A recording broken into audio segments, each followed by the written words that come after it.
एक भाई साहब का क्वेश्चन है कि सबसेरोसल गठान को कैसे ठीक किया जा सकता है। सबसेरोसल गठान यानी कि बच्चेदानी के जो बाहरी एरिया में, बाहरी बाजू में फाइब्रॉइड या गठान होती है, उसको सबसेरोसल गठान बोलते हैं।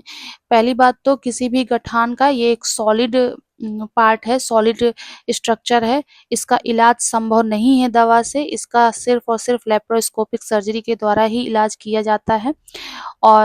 और भी क्वेश्चंस आते हैं वो जो कि मैं आपसे इस वीडियो में डिस्कस करने वाली हूँ। उससे पहले अगर आप मेरे चैनल पर नए हैं तो जल्दी से जाकर मेरे चैनल को सब्सक्राइब कर लीजिए, साथ ही बेल आइकन को भी दबा लीजिए ताकि ऐसी ही इन्फॉर्मेटिव वीडियोस आपको लगातार मिलती रहें और कोई भी वीडियो आपसे मिस ना होने पाए। तो जो गठान है वो हर गठान जो है लक्षण नहीं देती है।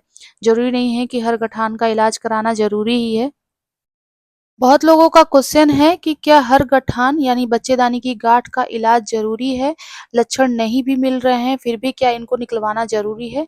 तो ऐसा नहीं है, अगर गठान जो है वो 1 से 2 सेंटीमीटर की है और उससे कोई लक्षण नहीं मिल रहे हैं, तो आपको उसको निकलवाने की बिल्कुल भी ज़रूरत नहीं है, ना ही उसकी कोई मेडिसिन लेने की ज़रूरत है।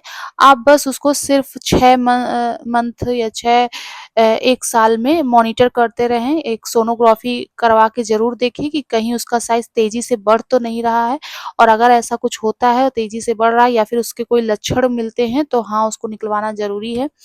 फाइब्रॉइड का वैसे कोई इलाज मेडिसिन से नहीं है, ना ही दवा से कोई भी इलाज संभव नहीं है। यह एक सॉलिड गाँठ है जो कि बच्चेदानी के अंदर बनती है, जिसको लेप्रोस्कोपिक सर्जरी से ही निकलवाना पड़ता है। अगर गाँठ का साइज़ तेज़ी से बढ़ रहा है यानी कि बहुत अधिक ब्लीडिंग हो रही है, जैसे कि 4, 5, 6, 7 दिन तक बहुत ज़्यादा ब्लीडिंग हो रही है और हीमोग्लोबिन कम होता जा रहा है, पेन बहुत अधिक हो रहा है, या फिर प्रेगनेंसी के लिए कोशिश कर रहे हैं, फिर भी प्रेगनेंसी होने में दिक्कत आ रही है और पता नहीं चल रहा है कि प्रेगनेंसी ना होने का क्या कारण है, या फिर गर्भपात बार-बार हो जा रहा है, मिसकैरेज हो जा रहा है, कोई बड़ा लंप है, लंप के कारण प्रेशर फ़ील हो रहा है, यूरिन फ्रीक्वेंसी हो रही है, बार-बार यूरिन जाना पड़ रहा है, कब्ज़ी हो रहा है, या फिर दूसरे एडजेसेंट स्ट्रक्चर जो हैं वहाँ के आस-पास के, वो हिंडर्ड हो रहे हैं, वो दिक्कत कर रहे हैं। तो ये सब कंडीशन होती है जब फाइब्रॉइड का ट्रीटमेंट कराना बहुत ज़रूरी हो जाता है। और फाइब्रॉइड का ट्रीटमेंट जैसे कि मैंने बताया लेप्रोस्कोपिक सर्जरी के द्वारा होता है, इसका मेडिसिन से कोई इलाज नहीं है। और फाइब्रॉइड अगर बहुत छोटा है तो मेडिसिन आप ले सकते हैं, जो कि आपके डॉक्टर रिकमेंड करते हैं, तब आप उसका इलाज संभव थोड़ा बहुत हो सकता है।